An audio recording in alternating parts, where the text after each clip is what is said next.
বন্ধুরা বাড়িতে যদি এরকম করে চানা বানায় খাওয়া যায় তাহলে বাজার থেকে কিনে আনার কোনো প্রয়োজন নাই। আর এই চানাটা আমি খুবই সহজ করে বানাইছি। মাত্র একটা উপাদান যদি থাকে তাহলে এই চানাটা বানান যাব আর খুবই সহজ। বাজারের থেকেও কিন্তু খুবই স্বাদ নাগো, কারণ বাজারে অনেক দিন যাবত থাকে আর বাড়িতে যদি টাটকা টাটকা বানায় খাওয়া যায় তার স্বাদটা কিন্তু অন্যরকম। আর এটা বানায়া অনেক দিন যাবত সংরক্ষণ করে খাওয়া যায়। তো চলো প্রথমে আমি নিয়ে নিলাম বুটের যে ডাল আছে না, শুকনা ডালটা, ওই ডালটা নিয়ে নিলাম। আর এখন আমি এটাকে কষলায় কষলায় অনেকক্ষণ যাবত ভালো করে ধুয়ে পরিষ্কার করে নেব, কারণ ভিজা থাকার পরে অত একটা ভালো করে ধোয়া যাবে না, তার জন্য আমি ৩ থেকে ৪ টা ধোয়া দিয়ে নিয়েছি। ভালো করে ধোয়া হয়ে গেছে গা। এই যে দেখতেছো তোমরা। এখন দিয়ে দিলাম আমি এটা সোডা। আর এই চানাটা বানাতে কিন্তু ডাল চানাটা বানাতে সোডা ব্যবহার করা লাগবে। সোডা ব্যবহার না করলে কিন্তু ভালো করে ফুলবো না। তো সামান্য পরিমাণে সোডা দিতে লাগবো। আর বেশি হইলে কিন্তু চানাটা ফাইটে যাব। ওই হিসাবে সোডাটা দিয়ে দিতে লাগবো।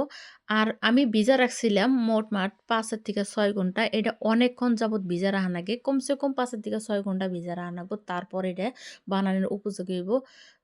ভালো করে ভেজা হয়ে গেছে গা। আমি ভালো করে কষলায় কষলায় ওই যে সোডার যে পানিটা আছে ভালো করে ফালাই দিয়ে রাখবো।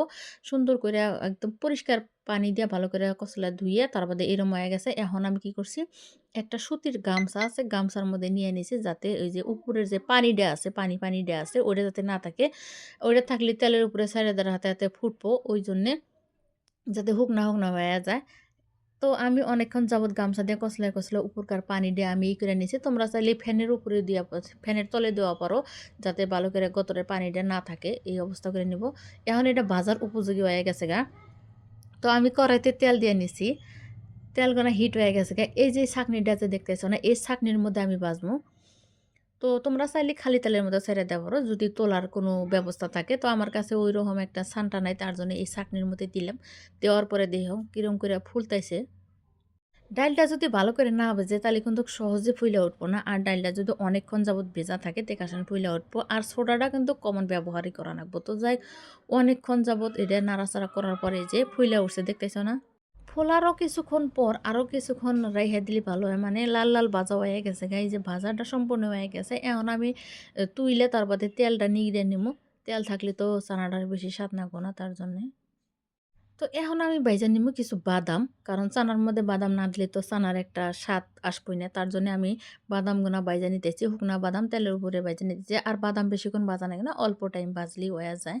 তো বন্ধুরা, আমার এই ভিডিওটা যদি তোমরা দেখে থাকো, ইউটিউবে থেকে দেখো তাহলে একটা সাবস্ক্রাইব করে দিবা। আর যদি ফেসবুকে দেখে দেখো তাহলে একটা ফলো করে দিবা। তো যাই হোক, বাদাম ভাজা হয়ে গেছে গা। এখন এই যে কারি পাতা আছে না, তো কারি পাতা দিতেছি যাতে চানার একটা সুন্দর ফ্লেভার আসে, তার জন্য কারি পাতাগুনাও ভাজা হয়ে গেল গা। তেলগুনা জড়াইয়া নামাইয়া নিমু।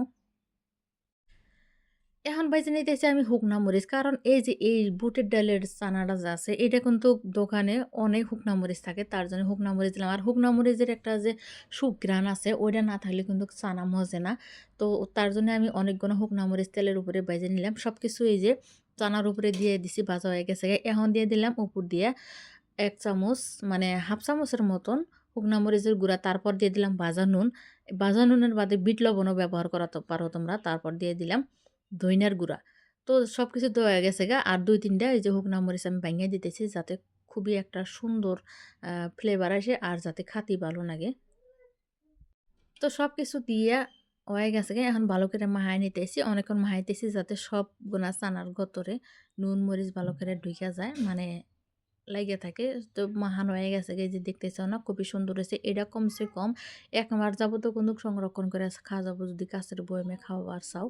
তো যাই হোক, সম্পূর্ণ হয়ে গেছে গা। আমি এখন একটা বয়ামের মধ্যে ভইরা রাইখা দিমু।